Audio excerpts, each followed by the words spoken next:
계약금 20%만 처음에 만들어 놓으면은 나머지는 해결을 할 수가 있다. 청년들에게 굉장히 추천하는 방법이다 라고 얘기를 하고 있습니다. 독자 여러분 안녕하세요, 호사서입니다. 이번 시간에는 부동산에 대해서 얘기를 해볼까 해요. 제가 지난번에 재개발 재건축이라던가 20, 30대가 어떻게 내 집 마련을 해야 되는가에 대한 대략적인 영상을 올렸는데 굉장히 반응이 좋아서 이번 시간에는 청약에 대한 내용을 다뤄보도록 하겠습니다. 우선 청약에 대한 구체적인 얘기를 하기에 앞서서 내 집을 마련하는 데 있어서 여러 가지 방법이 있는데 각자가 자신의 방법이 가장 좋다라고 얘기를 하고 있거든요. 그렇기 때문에 청약이 가장 좋다라던가 아니면 재개발이 제일 좋다라던가 하는 거는 저자분들의 의견임을 미리 말씀드리고 시작하도록 할게요. 제가 청약에 대해서 공부하면서 본 책이 두 권이 있는데 첫 번째는 정지영 작가님이 쓰신 뉴 대한민국 청약 지도라는 책이었고요. 두 번째 책은 전영진 작가님이 쓰신 인생 첫 부동산 공부라는 책이었습니다. 이 두 책을 가지고 이제 청약에 대해서 말씀을 드릴 건데 정지영 작가님의 책 먼저 시작하도록 할게요. 정지영 작가님 같은 경우에는 청약을 어떻게 하느냐, 뭘 살 거냐 이전에 집을 마련하는 게 옳은가에 대한 질문을 먼저 하고 있습니다. 집값이 떨어지는 추세인데 과연 내 집 마련이 옳을까? 강조하는 부분은 뭐냐면 실수요자 관점에서 바라봤을 때 옳다는 겁니다. 우리가 집을 구매를 할 때 크게 두 가지 목적이 있을 거예요. 첫 번째는 내가 실제로 살 집, 그리고 두 번째는 투자처로서의 집, 이렇게 두 가지 관점이 크게 존재할 텐데 이 책 같은 경우에는 실수요자 관점에서 우선으로 다루고 있고 투자 종목으로서의 집은 후순위로 다루고 있습니다. 실수요자들의 관점에서 먼저 책을 썼다라는 걸 아셔야 될 것 같고요. 실수요자 관점에서 내 집 마련을 하는 것 자체가 주거의 안정성이라던가 아니면 화폐 가치 변화에 따른 리스크를 굉장히 많이 줄여줄 수 있다라고 얘기를 하고 있고요. 당장의 시세 차익을 노리는 것보다는 나한테 꼭 맞는 입지에 집을 구해야 된다라고 얘기를 하고 있습니다. 각 나이대별로 우리가 고려해야 될 입지는 천차만별이기 때문에 이거는 제가 다른 영상에서 별도로 얘기를 해보도록 할게요. 작가님이 말씀하시는 거는 실수요자 관점이라면 시세 차익은 물론 일어나면 좋지만 두 번째로 고려해야 될 요소다 라고 얘기를 하고 계세요.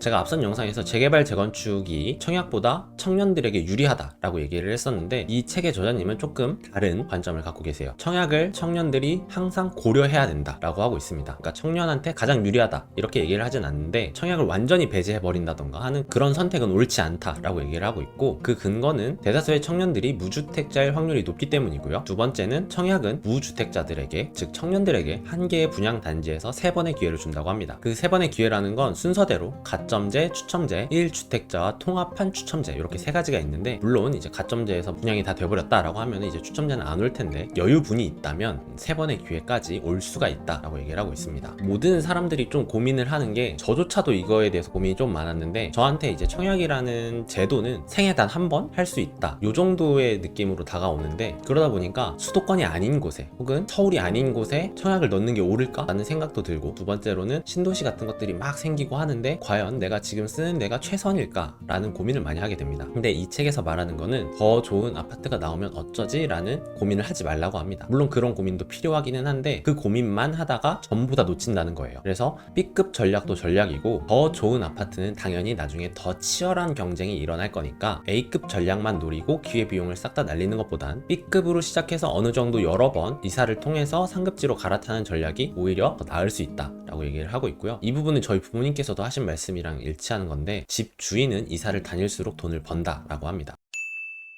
다음으로 이제 전영진 작가님의 인생 첫 부동산 공부라는 책으로 넘어가 보도록 할게요. 이 책은 이제 청약뿐만이 아니라 매매나 재개발, 재건축, 리모델링 이런 것까지 다 다루고 있는 책이기는 한데 그 중에서도 청약에서 어떻게 돈을 지급하는지 그런 절차들이 잘 나와 있기 때문에 그 파트를 가져왔고요. 저자님 같은 경우에는 모든 방법론 중에 청약을 가장 추천하는 분입니다. 왜냐면 대부분의 청약 아파트들은 시세보다 싸고 대금 납부도 3년에 걸쳐서 진행을 하고 무조건 새 집이기 때문에 추첨을 하고 있고요. 일반적으로 우리가 아파트 청약에 당첨이 돼서 계약을 할 때에는 20%, 60%, 20% 이런 식으로 납부를 한다라고 하거든요. 그 20, 60, 20에 대한 거를 지금부터 자세히 설명드리도록 하겠습니다. 우선 처음 20은 계약금이라고 생각을 하시면 되고요. 계약금을 당장 낼 수 없다면 내가 감당할 수 있는 수준의 집이 아니라고 합니다. 여기서의 당장 낸다라는 거는 수중에 있는 캐시로 낸다는 거고 대출이 1도 안 껴진 상태에서 은행 대출이 없는 상태에서의 내가 지급할 수 있는 능력에 대한 거라고 생각을 하시면 돼요. 지금 당장 내 수중에 1억이 있다. 내가 감당 가능한 분양가는 5억까지거든요. 여기서 왜 20%는 내 실제 캐시로 구매를 해야 되는가, 이거에 대해서는 뒤에서 좀 더 자세하게 설명드리도록 할게요. 어쨌든 분양이 잘 안 되는 지역 같은 경우에는 계약금을 10%로 낮추는 곳도 있기는 하지만 대다수의 우리가 눈독 들일 만한 지역들은 대부분 초기 계약금이 20%고 이 20%를 내가 지금 가진 돈으로 낼 수 없다면 그 매물은 포기를 해야 된다. 그리고 두 번째로 내야 되는 건 중도금인데 여기에서 60%, 분양가의 60%를 지급을 하고요. 대부분의 중도금 같은 경우에는 4개월에서 5개월마다 한 번씩 총 분양가의 10%를 6차례 나눠서 납부를 합니다. 그러면 이제 4개월, 5개월마다 한 번씩 내는 거고 6번을 내야 되는 거니까 2년에서 2년 반 정도가 소요가 되겠죠. 최근에는 LTV, DTI 뭐 이런 것들이 생겨가지고 전체 집값의 50%까지 나온다라고 얘기가 나오고 있는데 이거는 지역이랑 시기에 따라 다르기 때문에 요거에 대해서는 좀 잘 찾아보셔야 될 것 같고요. 분양가가 5억이다라고 했을 때 중도금 60% 중에 50%는 LTV, 그러니까 은행 대출로 감당을 할 수가 있겠죠. 그러면 나는 거의 2년 동안에 5천만 원 정도만 모으면 되는 겁니다. 왜냐면 계약금은 제가 갖고 있던 1억으로 냈으니까 중도금은 2년 동안에 5천만 원을 벌면 되는 거고요. 이제 20% 잔금이 남았는데 잔금은 크게 두 가지 방법이 있습니다. 첫 번째는 잔금 대출을 받는 겁니다. 아니, 아까 중도금 낼 때 대출 다 받은 거 아니냐 이렇게 생각하실 수 있는데 중도금 대출을 받을 때에는 내 신용이라던가 그런 걸로 받은 거고 여기서 받는 잔금 대출은 주택을 담보로 대출을 받는 겁니다. 일반적으로 분양가보다 시세가 높기 때문에 그 주택을 담보로 대출을 일으켜서 중도금 대출, 아까 빌렸던 50%의 중도금 대출과 잔금 20%까지 한 번에 처리를 할 수가 있고요. 두 번째는 은행에 대출을 받는 게 아니라 세입자를 드리는 겁니다. 우리가 일반적으로 알고 있는 전세